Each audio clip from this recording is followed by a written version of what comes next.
Podcast, talking mad shit about uninteresting facts. Wax's Podcast, listen to it every Wednesday. You're goddamn right. Actually, you're goddamn wrong because it's not Wednesday. It's Thursday right now, and I'm recording this podcast. I'm a day late. $1 short, a few dollars short. I don't give a fuck. I'm still doing it. I'm out here. As the kids say, I'm out here, and I'm out here doing it, and I'm doing it big. I'm doing it for real. I'm doing it like it's never been done. I'm cooking with gasoline. That's the phrase I'm using today a lot. Now we're cooking with gas-o-fucking-lean. I like when you say a word and you say the fucking in the middle of it, because you can say that in a lot of different ways. Now we're cooking with gas-o-fucking-lean. Now we're cooking with gas-fucking-a-lean. Now we're cooking with fucking gasoline. Now we're fucking cooking with gasoline. Now we're fucking in. Now we're cook fucking in with fucking gas-o-fucking-lean. Fuck. That's what we're doing today here on Wax's Podcast. First of all, shout out to Lucas from Ohio for the podcast jingle I played just now. I'm sure that when he did that podcast jingle, he was cooking with fucking gas-o-fucking-lean. Anyway, feeling good. It's Thursday. I woke up early as shit today. I've had 2 cups of coffee. I went on a hike this morning. I paused right there. The reason that I paused was for, let me change something here. I see what's going on. That's what that noise is coming from, huh? What is that fucking? There it is. There she blows. Yeah, you guys probably won't hear any of that noise that I was just experiencing. Yeah, I went for a hike today. I paused for the applause.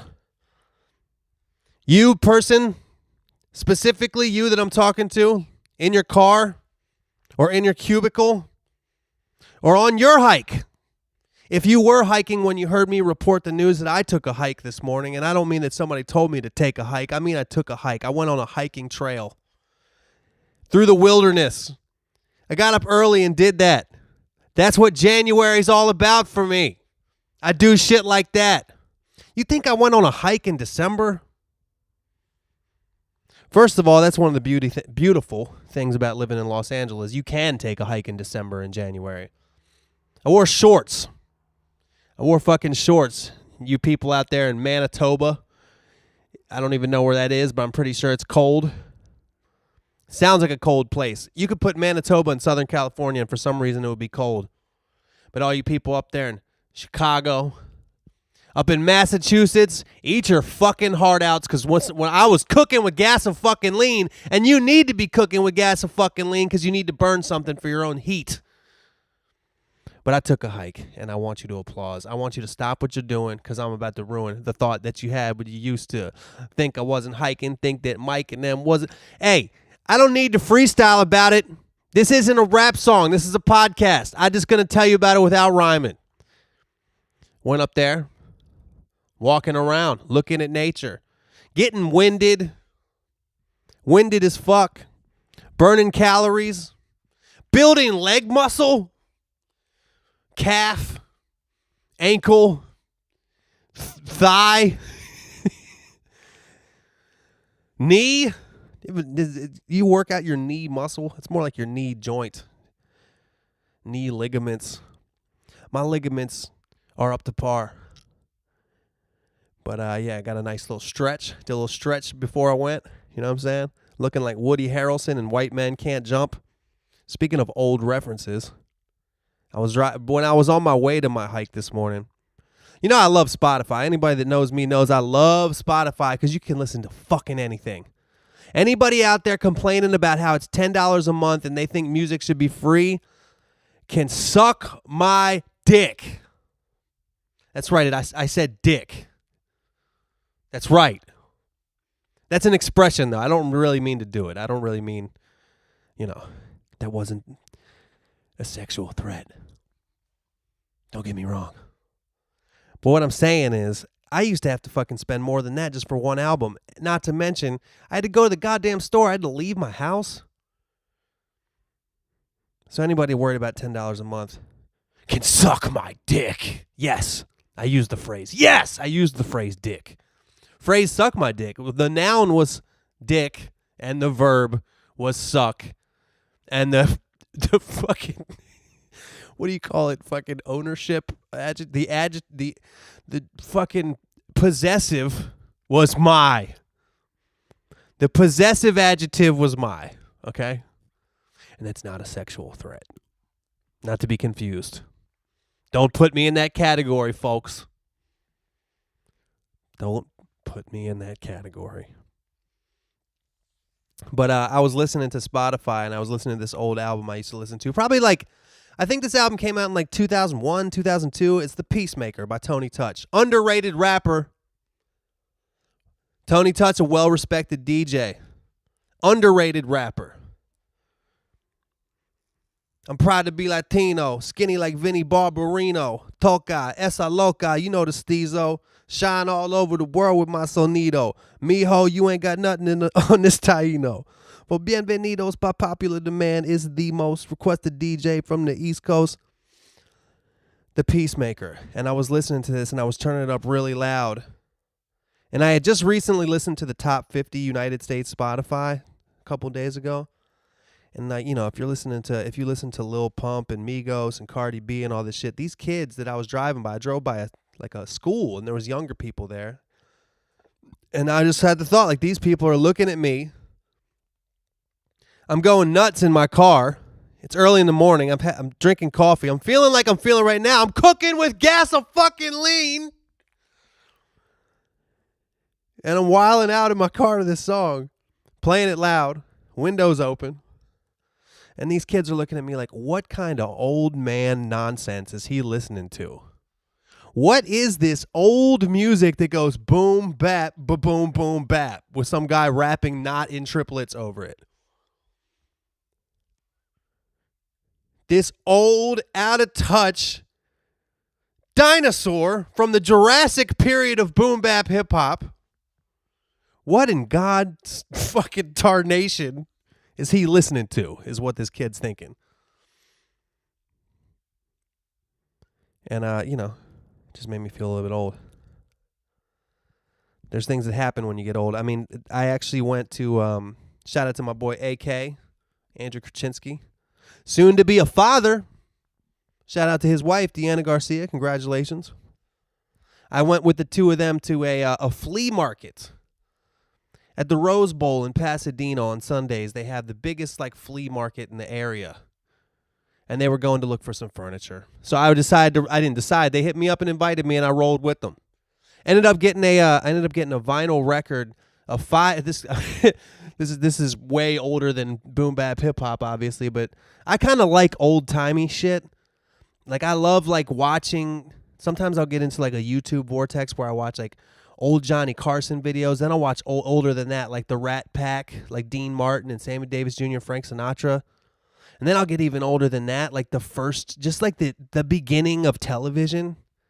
And these I was watching this weird ass game show. I watched 10 episodes of this old game show, and you could tell it was all an experiment. They didn't really know what they were doing yet.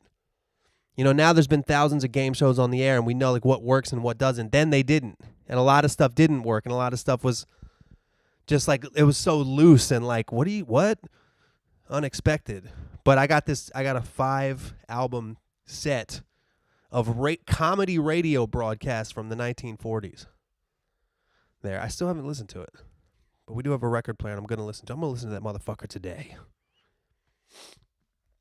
But I went to the flea market, and I was just saying that this flea market, it has all this it has a lot of vintage clothing and vintage jewelry and things such as vinyl records. So, you know, it attracts a hipster crowd. When you get that much vintage clothing and old vinyl and unique artisan jewelry, if you get that much of that shit in one place in Los Angeles, it's like cheese to a mouse. But the cheese is the shit I just mentioned, and the mouse is the hipsters, the young hipsters. And maybe I don't go out enough, maybe I don't go to places like this enough, but I was walking around and I was just looking at the fashion people were wearing, and I was just like, holy shit, I didn't even know this is what people were rocking these days. I don't get out enough to know what people are doing. I don't know what's cool.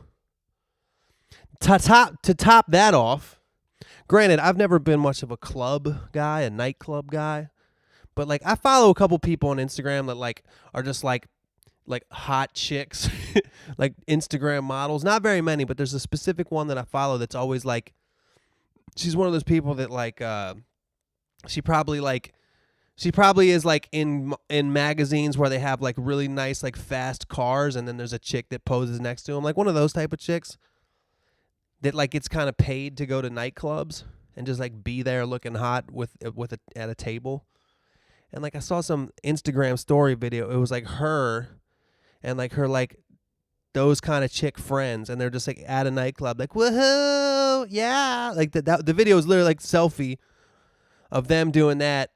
And then there's like some fucking Migos song or something playing, and everybody's just in the club like kind of trying to look cool. And I was like, that looks like the most unfun thing to me.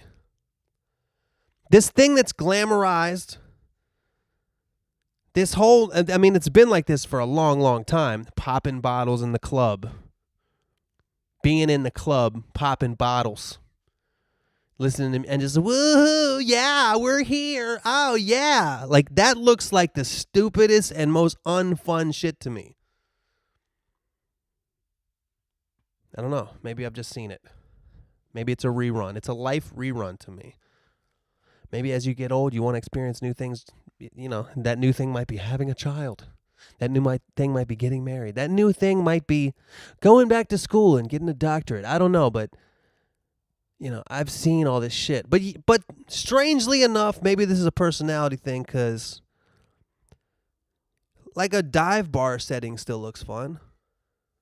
I don't know. And I don't know. Maybe I'm confused. Maybe the fact is, if you had asked me when I was 22, I wouldn't have liked that shit either.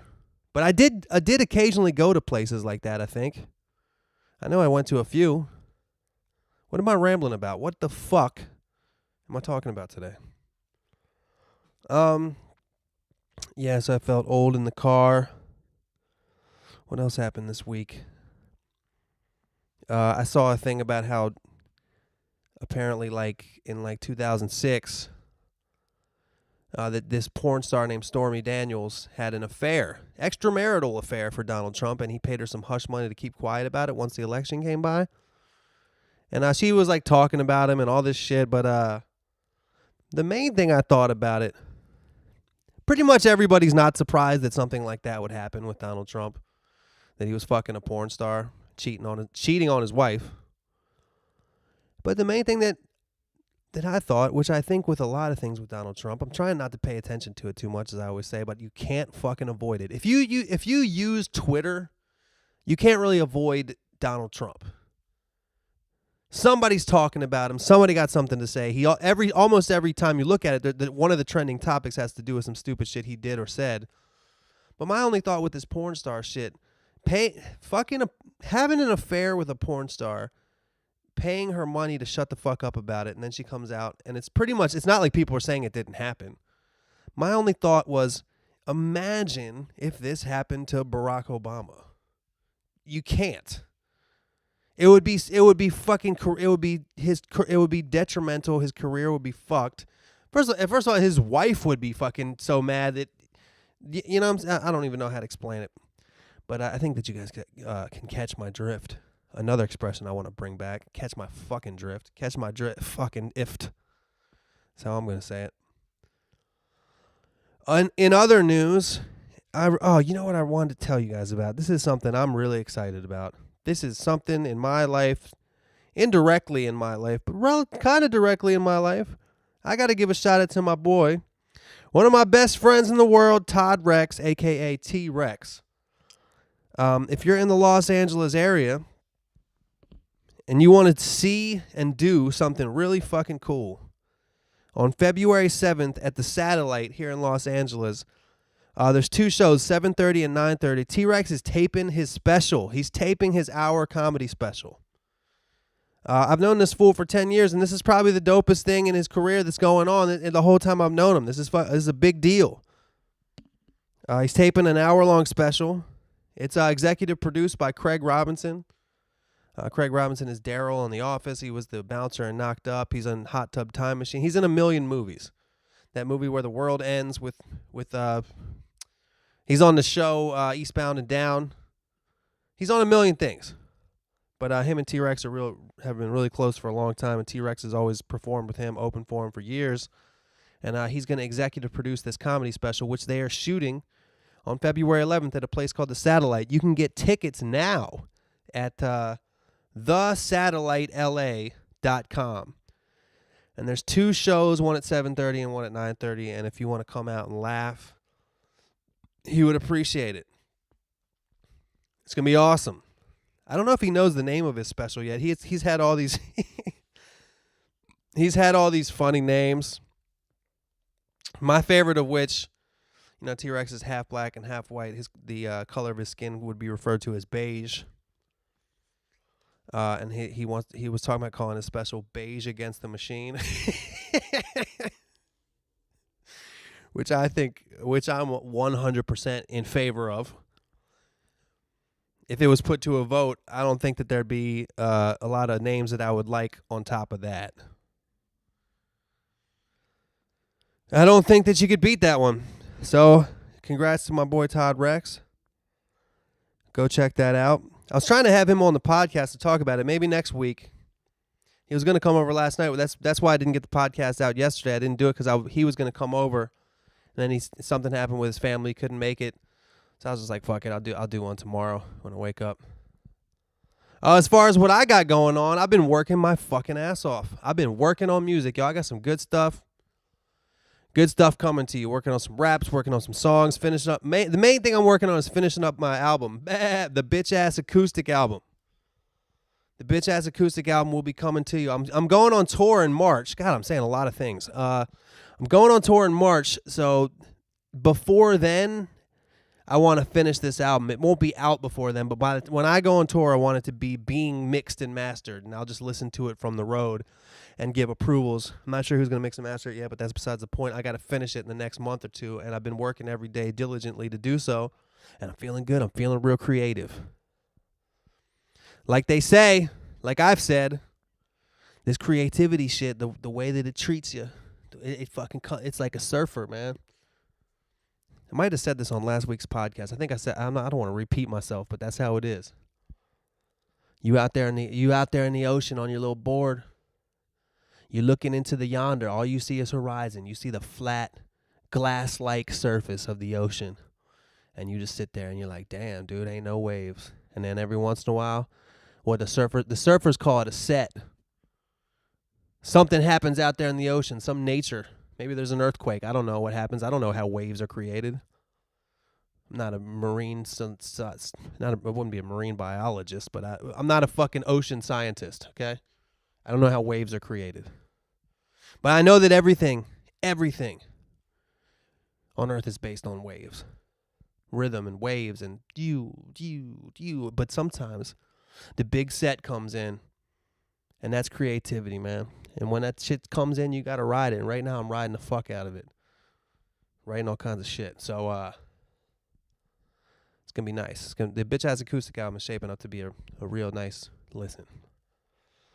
Then March comes, March 20th or something like that. Going to start a 2-month tour with Mac Lethal. If you don't know Mac Lethal, check him out on YouTube, or you can check him out on Spotify. He's been doing it for a while, y'all. He used to be signed to Rhyme Sayers.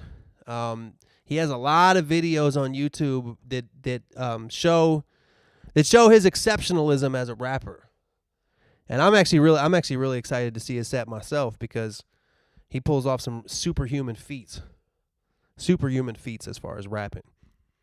So I got to step my game up. To even be able to perform with this dude. But I'm good. I got my songs. I got my shit. I'm bringing my guitar. I'm gonna do what I always do my thing. You know what I'm saying? And it's gonna be dope. It's a co-headlining tour with me, Mac Lethal, and it's gonna be sick. Unfortunately, it's only gonna be the U.S. Well, fortunately, if you live in the U.S., I still never straightened out my situation with Canada, so I can't go up there. maybe in the future, and we'll see. Maybe if this tour goes well, maybe we'll do something in Australia or Europe or something. I've still never even fucking been to Australia. How sad is that? Never even been there. Much less fucking for my career, you know? Yeah, so we're going to do that. And by the time I get back from that, my acoustic album will be out. And we'll take it from there, folks. We will take it from there. Take them how they come. Call it like I see it. Live life one day at a time. And do what I got to do. Because at the end of the day, it is what it is. Should make a song just like that called Cliche. Yo, Cliche, the Cliche DJ. Cliche DJ would have a lot of shit, actually. Be a lot of air horns in that fucking number. Oh, my bad. What's going on? What's going on? I don't really have much else to say. I'm just here in my studio. Did I tell you guys that I built a separate studio? I haven't recorded a podcast in there yet. And this morning I didn't want to because it's cold and nobody's using the inside studio. The garage studio gets a little cold sometimes, but I'm still working on the insulation in there. I got a pretty good heater in there. If you stick it right fucking next to you, it's pretty good. But dude, I got this garage studio that I've been using, and it's awesome. It's sick. If you, I should take a picture of it and post it on Instagram. But if you follow my Instagram story, you might have witnessed it a couple times. Got a new couch out there. I got a real nice studio rug. We built a stand-up comedy stage in my garage. Computer, Pro Tools, microphone, guitar, bass, got everything going on in there that I fucking need for the bitch-ass acoustic album to be completed. I'm out there doing it, folks. Out here, out there, I'm out everywhere. Doing it, doing this, doing things, doing stuff, and getting stuff done while I... just out here doing it, man. What the fuck? Why don't we just go ahead and do questions and shout-outs? I'll be home for Christmas. Questions and shout-outs. There was a time when I forgot the melody line of this fucking Christmas carol, and Christmas is over. Shout-outs! Shout-outs this week. If I was wrong last week, by the way, I was wrong. I said that if you sent me a message, I would get it and read it this week. I was wrong. A good amount of people sent me some stuff, and I didn't get through all of them. There was about 10 people that emailed me that I didn't get to your shit yet, but I'll get to it this coming week because I'm trying to be at least a little bit more consistent with the podcast this year, y'all. I mean, I've been sober this whole year.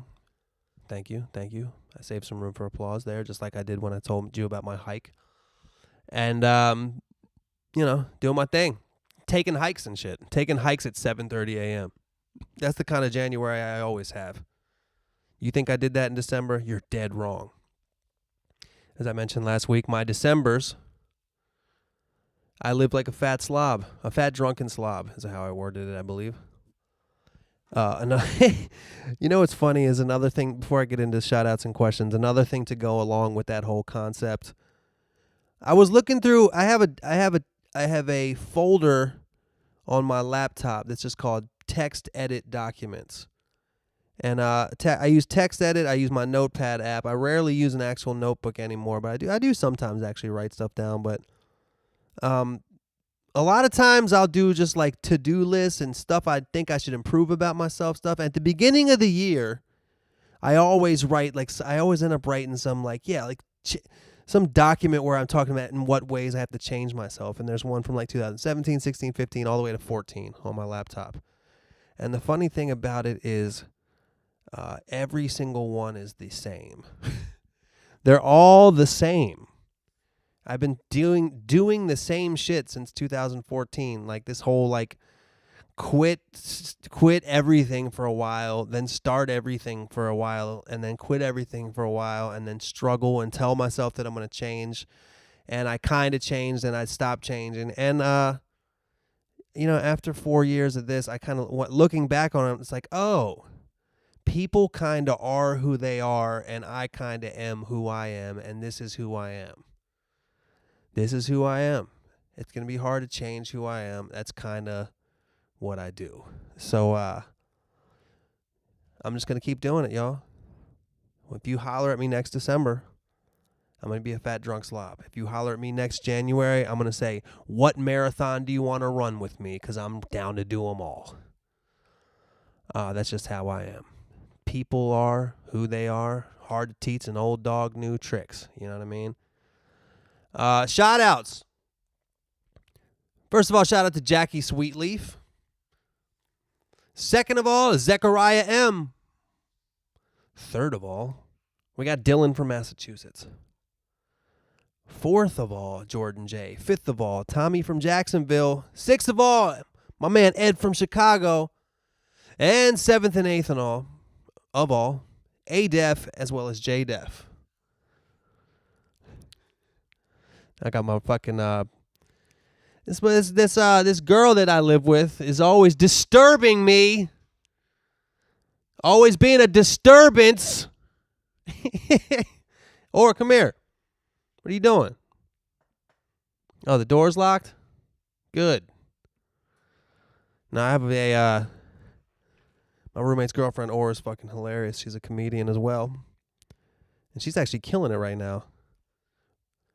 But, yeah, she's trying to fuck with me and disturb me through the glass door that is my glass door. That wasn't a metaphor.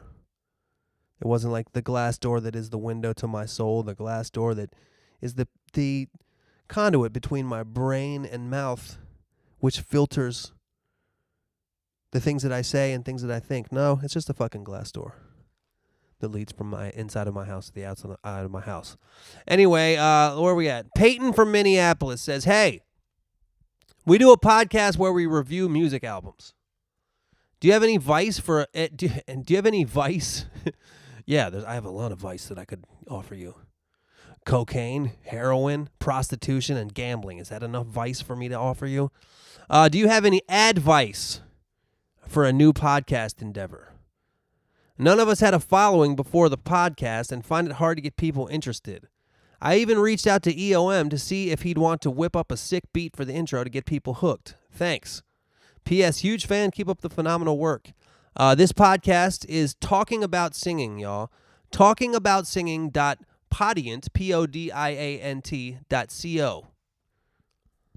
I didn't actually get a chance to really listen to this podcast, but they had a bunch of episodes, and they're basically music reviewers, and I'm sure that it's worth listening to. The cool thing about music reviewers is that even when you heavily disagree with them, which I almost 100% of the time do, almost, it's still interesting. It's still interesting to listen to. I usually am really me and my brother always talk about this, like music journalism is very flawed, often because a lot of people that do music journalism, they assume that musicians do music for certain reasons that are just not the right reasons that they actually do it for. They also look way deeper into stuff than the musicians themselves do. Often. They look way deeper into music than the people that actually make music look into it. A lot of times music is a feeling, guys. It's a feeling and an emotion, and it makes you dance. As far as getting the, I don't know what to tell you about EOM making you a beat. You're gonna have to ask him about that. I don't know if he's listening to this podcast, E, but I'm sure E has. You guys gotta understand, E has a fucking if hard drives weren't these little things where 1 million beats could fit on them, if they were like a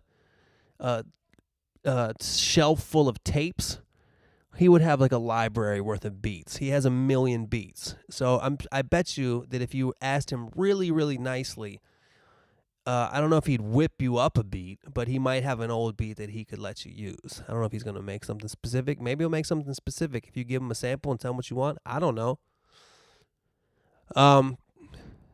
If you, so I can't speak for him. But as far as getting your podcast noticed and getting people interested, man, that is a really tough question in this day and age. I don't mean to sound like whatever, but 5 years ago when I started this podcast, I don't know how many rappers had a podcast. I don't think it was a lot. I'm pretty sure it was a very, very small amount, but now every rapper has a podcast. Everybody has a goddamn podcast. And forget rappers, comedians and shit. Comedians and political analysts or whatever started doing podcasts before I even knew what a podcast was. And speaking of not knowing what a podcast was, you know my old jingle, "We don't even know what a podcast is" by Meek Mill. Kind of shows my point about people not doing the podcast. Podcast is this latest. Anyway, everybody listens to podcasts, and because of that, there's a gazillion podcasts, and podcasts are a fucking hour long, at least. Some of them are way longer than that. So to get somebody interested in your shit enough to listen to you for an hour has got to be difficult. I mean, I've been doing it for 5 years, and I don't get new listeners really.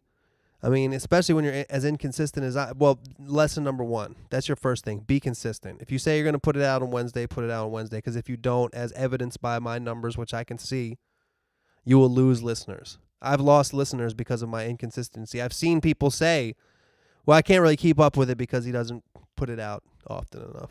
I've seen people say that. I would imagine that some people, I have podcasts I used to listen to that I kind of just like got over it. It's like, some things run their course. It's like when a sitcom is on its 8th season, you're like, okay, I get it. Chandler and Ross or whatever the fuck sitcom. You know what I mean? But to get people initially interested, I would say find podcasts, YouTube people. You know, if you do music reviews, the first thing that comes to mind is that dude Anthony Fantano, aka the Needle Drop. Maybe fucking spam the comment section of his videos. I don't know. Like find places where your listening base would be at online. Find those places and drop subtle, maybe there's like Reddit boards and stuff, drop subtle hints to people to get them to try to listen, because people are, it's going to be corny and it's going to feel weird to do like this self-promotion stuff, but find where people, even emailing me was kind of a good thing. There's people that listen to my podcast that might want to listen to some music review stuff. They have at least some interest in music, I would imagine, considering I'm a musician. But find where your listeners are, and you're going to have to do like a little bit of spamming, a little bit of begging. Come on, listen. But do it in a tasteful way. Do it in a way that might make them interested. Maybe put...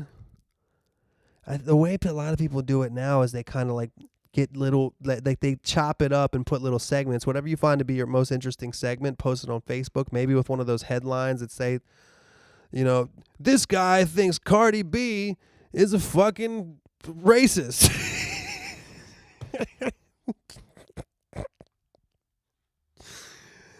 Using words like racist will get people to listen.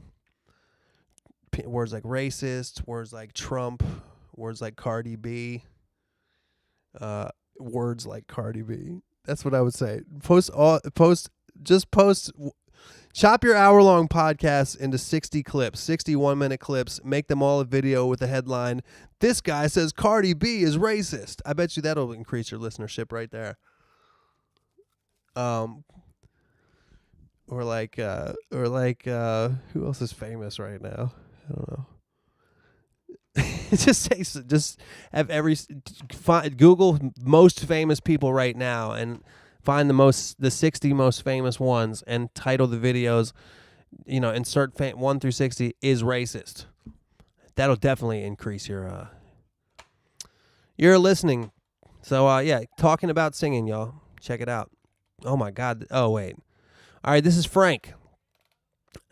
First of all, before I read Frank's email, I'm glad you emailed this, Frank. I don't know how this is going to be tough to read this whole thing, especially at the end when it kind of gets a little scientific, but I'm going to go for it. And if I'll know when to stop. I'll use my own intuition as far as when to stop. Yo, Wax. I catched up on the podcast lately. It's caught up, Frank. I don't know where you're from, but I catched up on the podcast lately, and I'm at the 159th. A little late to talk about it, but it's about the meat and fruit talk. Roland R., you hear what I'm saying? The meat and fruit talk, I just thought I'd share that with you.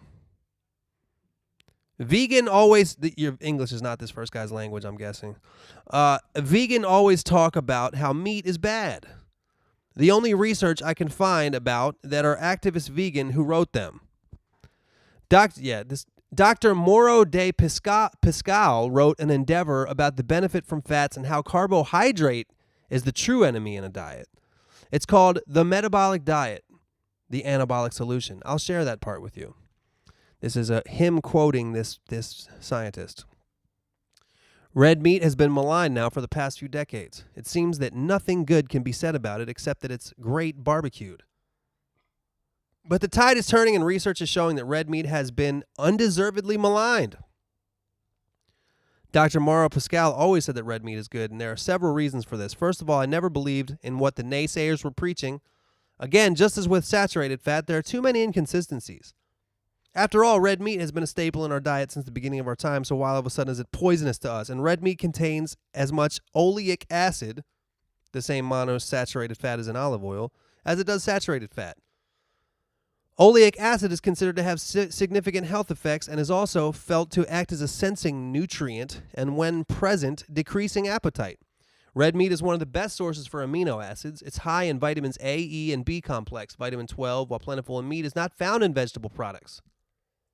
Red meat is loaded with iron that is easily absorbed, unlike iron that is present in many plant sources.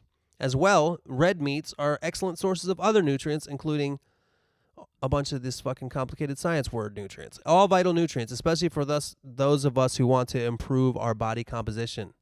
For example, L-carnitine is primarily found in meat, and red meat is the best source of L-carnitine. Who doesn't want more L-carnitine in their lives? I usually only have M-carnitine. But anyway, I continue what he's saying. With about 600 milligrams present per 100 grams. Fish contains only 35 per 100 grams. For athletes, plentiful L-carnitine means not only a larger proportion of lean muscle mass, but increased use of energy-rich fat as a fuel during exercise. As well, CLA can result in a reduction of overall body fat and an increase in lean muscle mass by increasing insulin sensitivity and helping to regulate protein and fat metabolism in the body. Red meat is also one of the best foods for maximizing body composition. A recent study found that women on a low-calorie red meat diet lose more weight and were healthier than those who are on a low-calorie, low-meat diet. As well, there were no adverse effects on bone metabolism because of the high red meat protein diet. In another study, red meat was shown to have beneficial effects on serum cholesterol and triglycerides, the other important fat. Basically, and then he cites this motherfucker has he has 11 sources for this email, but I think that might have been a copy and paste from this doctor. I'm not sure.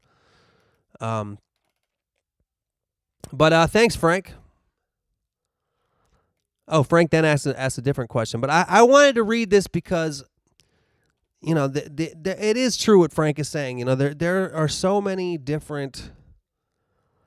There's so many different schools of thought when it comes to diet that are out there right now. There's like the what the health thing, and then I just recently watched this movie called Sugar Coated, which is actually kind of scary to watch when you know. Just like how sugar industry is kind of like the way the tobacco industry used to be, covering up the fact that sugar is actually fucking awful for us.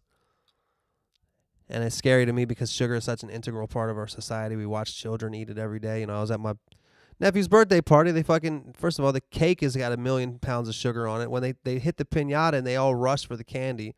You know how kids are with candy. It's kind of like this weird addiction. They'll do anything for candy. And just showing how the sugar company has a stranglehold on what we eat, the whole industry and shit, and like the people that are doing the science are backed by the sugar industry, et cetera, et cetera, et cetera.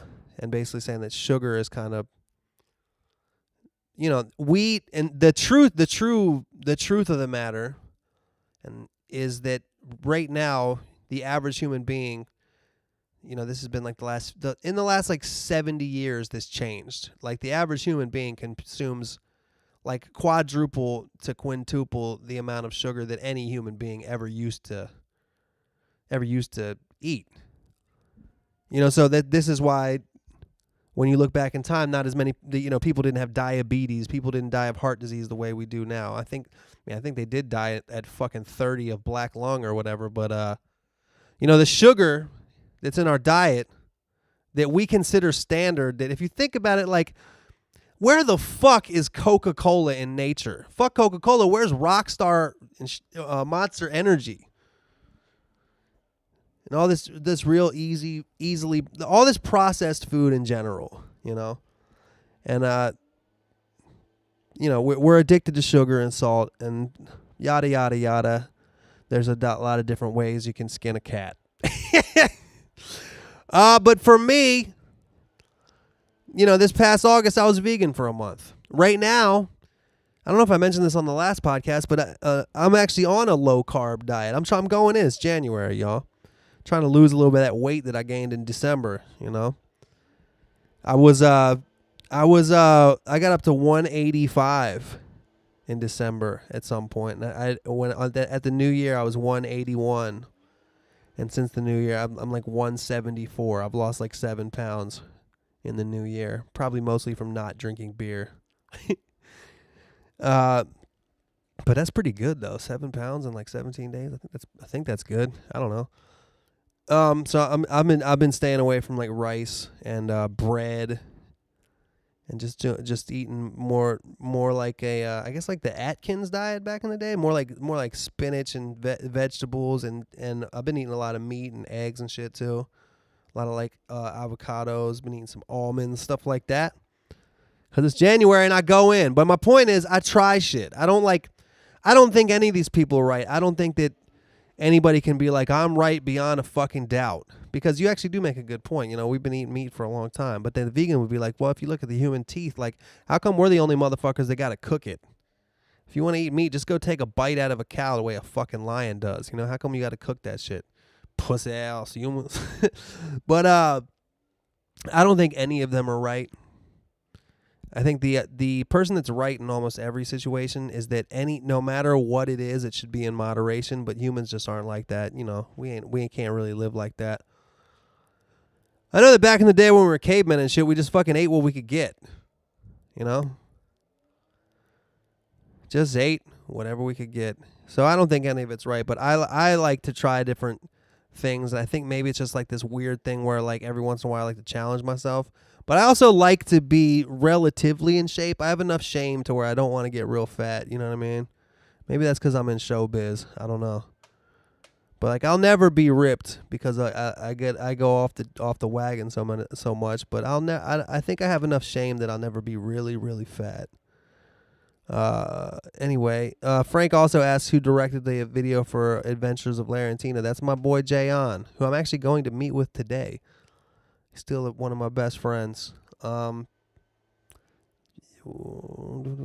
He said if I can, because I'm a video director, and I was wondering if I can make fan-made music video with some of your songs. I'll share them with you, of course, because I often find myself picturing a music video as I listen to some of your songs. Dude, yeah, go for it, Frank. Fuck yeah. Dude, do whatever you want, man. I would love that. And if you ever want to do a video for any of my songs, feel free, man. As long as it's do whatever you want to do. I was gonna say as long as it's not offensive and as long as it's not like a fucking Nazi propaganda film, you know. As long as it's not like I thought when I heard your song Two Wheels, I thought of a child being killed. So I.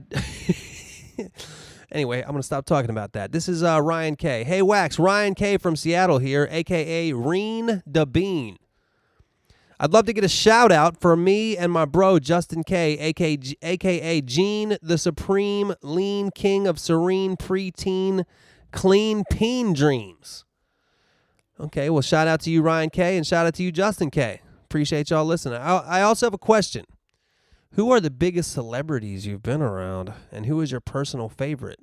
Thanks for reading, and good luck with BB Bobo. I guess I told that story of BB Bobo on the podcast. That's an old one. You must have listened to it. That definitely was an old podcast. But if you don't know who that is, I'm not going to tell that story right now. Got to find it in some random podcast out of 163. Good luck. It's like finding a needle in a haystack. This podcast right here is about little sayings like that. The biggest celebrities I've been around. The biggest celebrity I've been around was probably Dave Chappelle. I don't know if I talked about him before, but I had a couple encounters with him. The main one was, speaking of T-Rex, T-Rex is friends with Dave Chappelle. And one time when me and EOM lived together in West Hollywood, we had an apartment. And Dave Chappelle came to our apartment. It was just me, E.T. Rex, our friend Sarah, and Dave. Dave Chappelle came to my apartment. And it was very surreal. But he was really, I think he still is, but he was really strong at that time. He was like he was like ripped. And he walked in our apartment, and we had one of those little chin-up bars in our apartment. And he walked in, and he was like, "How come every guy got one of these things?" I can't do impressions anymore. I used to be able to do. How come every guy got one of these things? And he fucking jumped up. He did like 15 chin-ups in 2 seconds, and then he jumped off and goes, "I could do this shit all day." And then he went in. He listened to. He looked through some of Eon's records. We had a TV in our living room. He looked in it and knocked on it and said, "Somebody in there? Somebody watching me?" He was fucking around. He wasn't being serious, but he was only there for a little while. I met him a couple other times too. He would definitely, absolutely 1,000% not remember me. It's kind of funny. The second time T-Rex introduced me to him, I was like, "Hey, what's up, man?" And then he was like, "Oh, nice to meet you." And then T-Rex was like, "Oh, you guys have met before, something blah blah blah." And I was in my head, I was like, "Just don't even go to that." He doesn't fucking, you know. Can you imagine how many new people somebody like Dave Chappelle meets every day? He don't remember nobody. Speaking of not remembering anybody, another celebrity friend. Well, Dave Chappelle's not my friend, but the only like Ryan Phillippe, the famous actor, is actually a friend of mine, and he's the king of being at a place, and somebody comes up to him and like, "Hey man, good to see you," and like it's clear that they've known each other. It's not just a fan thing, and he's the king of like getting through that conversation. And at the end of it, like he'll be being like, "Hey man," you'll be like, "Who is that?" And he's like, "I have no fucking idea." He's the king of getting through conversations like that without the awkward realization of the other person realizing that he has no fucking idea who he's talking to. I guess some people are good at that. I don't know. Let's do another question or shot or letter or whatever the fuck this is. This one's from Blaine S, a.k.a. Camino Jazz Club. What up, Wax? Day one podcast listener here. Happy to hear you are back on your grind for January. Really excited to hear more podcasts and super hyped you are going on tour with Mac. He was one of my favorite battlers from back in the day. I started listening to your podcast before I started college. Now I am out of college and finally got a corporate job. I'm a product tester at a music software company. I put my dreams on the back burner to get out of some debt. Well, that still seems like a cool job. That's better than digging ditches, as they say. Yet another one. Ditching. How many do I got? How many little sayings can I come up with? He said he's putting his dreams on the back burner. But, you know, you might not be doing exactly what you want to do, but, you know, the grass is always greener on the other side. And sometimes you just got to, you know, say, what would Jesus do? I don't know. I have a couple of questions. A, do you write songs for other people, and how do you know which ones you want for yourself and which ones are willing to let go?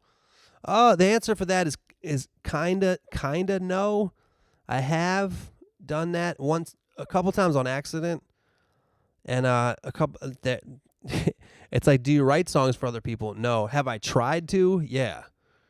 That's when I went through like a while when me and Davey were writing songs, and I've been in sessions of like just random songwriting sessions, but I've never really had a placement. I did kind of write a song that was on somebody's album. I don't know. I never really. I discovered while trying to do that I'm not good at it. I discovered that my talent does not lie in writing songs for other people, and I think that the stuff that I write is usually, I'll know if it's mine because it'll be about some shit that I want to talk about, you know? So yeah, I have written songs for other people, but I'm not really interested in doing that. And I tried it thinking I would be interested in doing it. And I realized I'm not interested in it or good at it. B, what is your favorite part about touring, aside from performing / meeting fans, etc.? In other words, what's your favorite menial type thing about tour? It's an interesting question, like trying new food and that type of shit. First of all, the food aspect of tour is a big part of it. That's a fun thing about it. Like there's certain cities where you get to eat that type of food. You know, my favorite being New Orleans. I think that's my favorite food city in America. Because, some people are like in Philly and they want a Philly cheesesteak. I'm like, oh, okay. Couldn't get that anywhere else. Anybody, you already know if you listen to this podcast how I feel about Philly cheesesteaks. But other stuff like that, I like driving through the middle of nowhere. I know it gets old every day, but I like driving through the middle of nowhere and seeing these towns that you've never heard of that are awesome. Like there's towns in the middle of like Utah where it has like a cool, like old, like fucking gold mining towns and shit like that, or on the more east, like old coal mining towns. It had these weird little interesting downtowns, and like I love like small towns and local folks, because that's kind of where I'm from. I'm kind of from that, and I just think that kind of shit is cool. I like meeting people.